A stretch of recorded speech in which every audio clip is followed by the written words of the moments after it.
এদিক দিয়ে আমার মশলা কষানো হচ্ছে, মাছ ভাজিটাও হচ্ছে। তো দেখেন গরমের মধ্যে রান্না করে কি একটা অবস্থা। তো চলেন দেখাই। আজকে রান্না করব পাঙ্গাস মাছের ঝোল। আসলে পাঙ্গাস মাছ কালকে ভুনা খাইছি, আজকে ঝোল খাবো, তার জন্য রান্না করতেছি।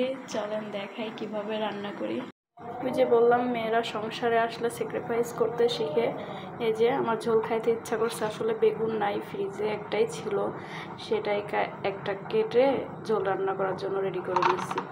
আসলে সবসময় সব কিছু থাকে না, কিছু থাকলে, অল্প একটু থাকলে সেগুলা দিয়ে আপাতত চালাই নিতে হয়। তো আমিও তার উল্টাটা না, যখন যেটা থাকে তখন সেটাই খাওয়ার চেষ্টা করি। আর ওইদিকে আমার ভাত হচ্ছে, আর এদিকে মাছ হলুদ নুন পেঁয়াজ দিয়ে, হলুদ মরিচ টরিচ দিয়ে মাখাই নিছি। যাই হোক, ভুল হয় মানুষের, এটাই। এই যে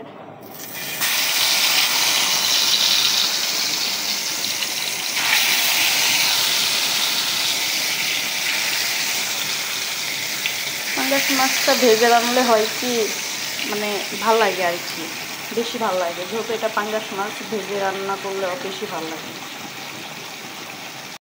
তো এদিক দিয়ে আমার ভাত রান্না শেষ। এই যে মার গালাতে দিছি। আসলে পাতিলে মার গালানোটা অনেক বেশি ভাল লাগে আমার কাছে, তো কেউ মাইন্ড করবেন না এটার জন্য। তো এদিক দিয়ে আমার মাছ ভাজিটা হোক, আর এদিক দিয়ে তরকারিটা কষাই। চলেন।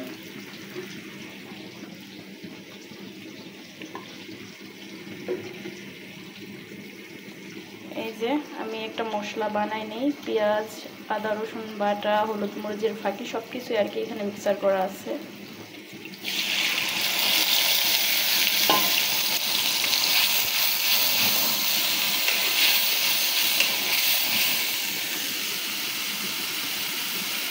এভাবে কে কে রান্না করেন আমাকে জানাবেন। আমি কিন্তু এভাবে রান্না করতে অভ্যস্ত, আমার এরকম রান্না করতে বেশি ভালো লাগে।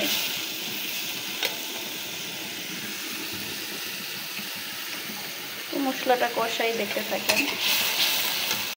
তো এই যে মাছ ভাজিটা হচ্ছে, আর এই যে আলু বেগুনটা চলন দিয়ে দিই। মশলা কষানো হয়ে গেছে।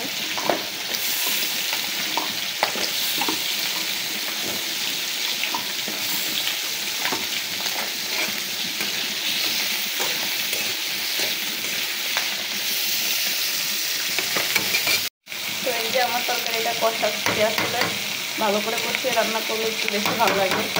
এদিকে মাছ ভাজি হচ্ছে। তো সবার ভিডিওতেই কথাবার্তাতে ভুল হয়, অবশ্যই সমাদৃষ্টিতে দেখবেন, আর যেটা ভুল হয় অবশ্যই কমেন্টে আমাকে ধরিয়ে দিবেন। আমার তরকারিটা কষানো হয়ে গেছে, চলেন ঝোল দিই।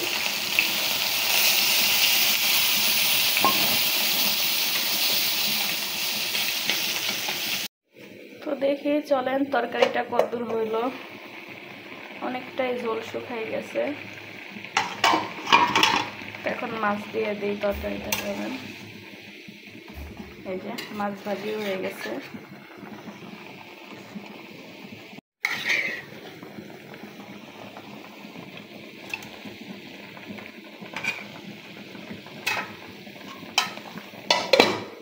আরো 5 মিনিট হবে।